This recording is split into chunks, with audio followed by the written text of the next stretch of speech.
Bonjour tous les membres de la PID. Alors moi c'est Laetitia Christelle, je suis chargée de vous former en, pour l'instant en HTML et en CSS. Alors aujourd'hui on va aborder, comment dirais-je, on va vous familiariser avec le HTML. C'est-à-dire c'est pas un tuto autant que tel, c'est juste pour vous expliquer un peu l'histoire du HTML, ses définitions et tout. Ok, donc nous allons commencer. D'accord?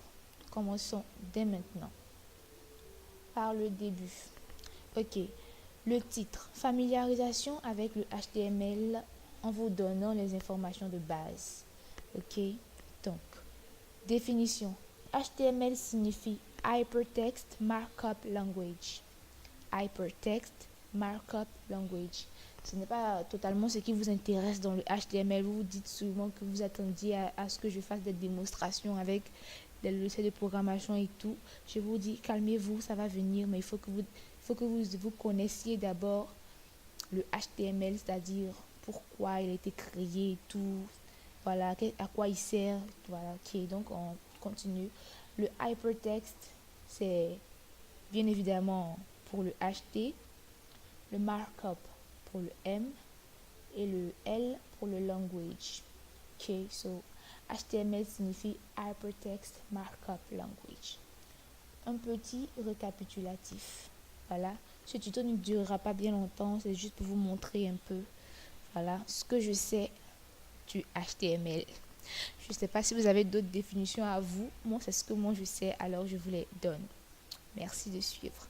Le HTML est un langage informatique utilisé sur Internet. Voilà. Ce langage est utilisé pour créer des pages web. L'acronyme signifie Hypertext Markup Language, ce qui signifie en français langage de balisage d'hypertexte. Cette signification porte bien son nom, puisqu'effectivement ce langage permet de réaliser de l'hypertexte à base de structures de balisage. Ok, donc il est dit que ce n'est pas à proprement parler un langage de programmation, mais plutôt un langage qui permet de mettre en forme du contenu. Ok, une petite pause là et j'explique. Il y a le HTML et il y a le CSS. Le HTML ne fait que mettre en forme le contenu. C'est-à-dire que si je veux un paragraphe qui va s'écrire, par exemple, mon premier paragraphe, le HTML me fournit des attributs. On va voir toutes ces notions plus tard, des attributs qui vont me permettre de taper ce texte-là. Mais ce texte-là, il aura une couleur et une police, une taille par défaut. Voilà. Et c'est avec le CSS que je vais pouvoir venir mettre ce contenu-là plus beau à regarder. C'est-à-dire que c'est avec le CSS que je vais venir et je vais par exemple changer la couleur du texte que j'ai tapé. Que je vais par exemple changer la police. Si c'était en Arial, je peux mettre ça en sans serif et tout. Voilà, c'est un peu ça le rôle du HTML. Le HTML n'est que là pour mettre en forme le texte. Voilà, il est là pour mettre en forme le contenu. Voilà, donc on continue. Les balises permettent de mettre en forme le texte, comme je disais, et de placer les éléments interactifs, tels que les liens, les images ou encore des animations. Voilà, donc avec le HTML, tu peux placer des liens, des images, des animations, mais tu ne peux les modifier. Je m'explique. Si j'ai placé une image qui fait par exemple 30 pixels de large et 40 pixels de long, avec son rôle, ce n'est pas de modifier la, la taille de cette image-là.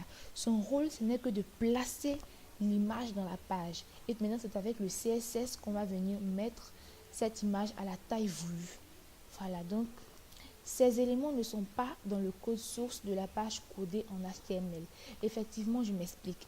Ces éléments viennent d'un autre canal. Le HTML, par exemple, avec un attribut href que nous allons voir plus tard, avec un attribut href, on introduit un lien. Voilà. où avec un attribut image, on introduit une image. Cette image-là n'est pas dans le code source du HTML. Cette image-là vient d'ailleurs. Voilà, elle vient d'ailleurs et elle sera placée dans le code du HTML. Voilà, donc ces éléments ne sont pas dans le code source d'une page codée en HTML, mais à côté. Et la page en HTML ne fait que reprendre ces éléments, comme je le disais tantôt. Pour visualiser une page en HTML, il est nécessaire d'utiliser un navigateur web, mais c'est plutôt évident. Et avec les nouveaux logiciels de programmation que nous avons, il est possible d'avoir un aperçu de la page en HTML que nous sommes en train de créer. Voilà un aperçu de cette page-là, sans même connexion Internet. Juste avec les navigateurs tels que ceux que j'utilise qui sont Notepad++ et Komodo. Voilà. La plupart du temps, d'autres langages informatiques sont associés à une page codée en HTML. Là, la plupart du temps, oui, mais la majorité du temps. C'est pour ça qu'il faut d'abord connaître le HTML, c'est la base. Voilà. Par exemple, le CSS, comme je le disais tantôt, la plupart du temps, d'autres langages informatiques sont associés à une page codée en HTML.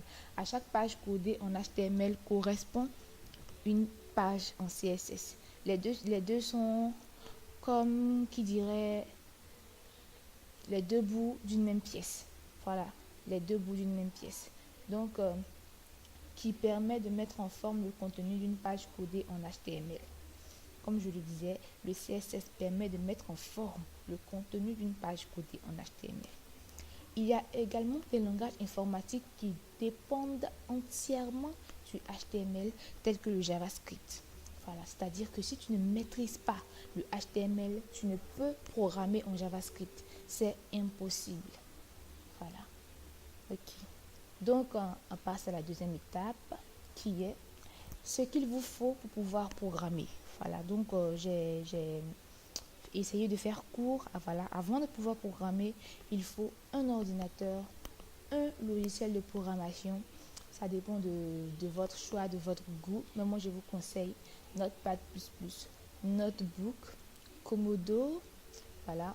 Bon, si vous avez d'autres logiciels de programmation qui vous plaisent et avec lesquels vous codez parfaitement, c'est pas la peine d'aller vous fatiguer et de prendre Notepad ou Notebook ou Komodo. Voilà, mais c'est ce que je vous conseille.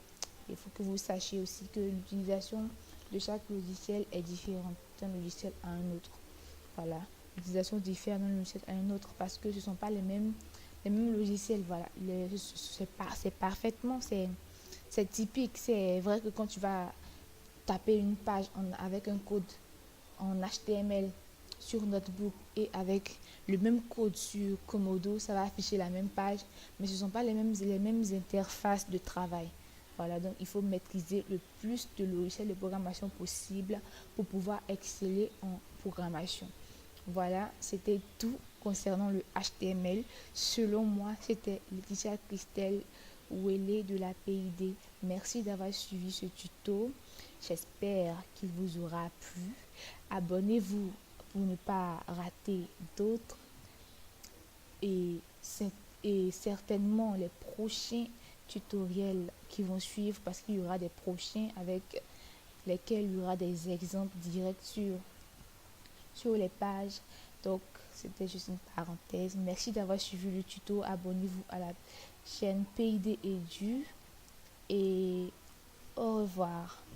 Si vous avez des questions, laissez-les en commentaire. Merci.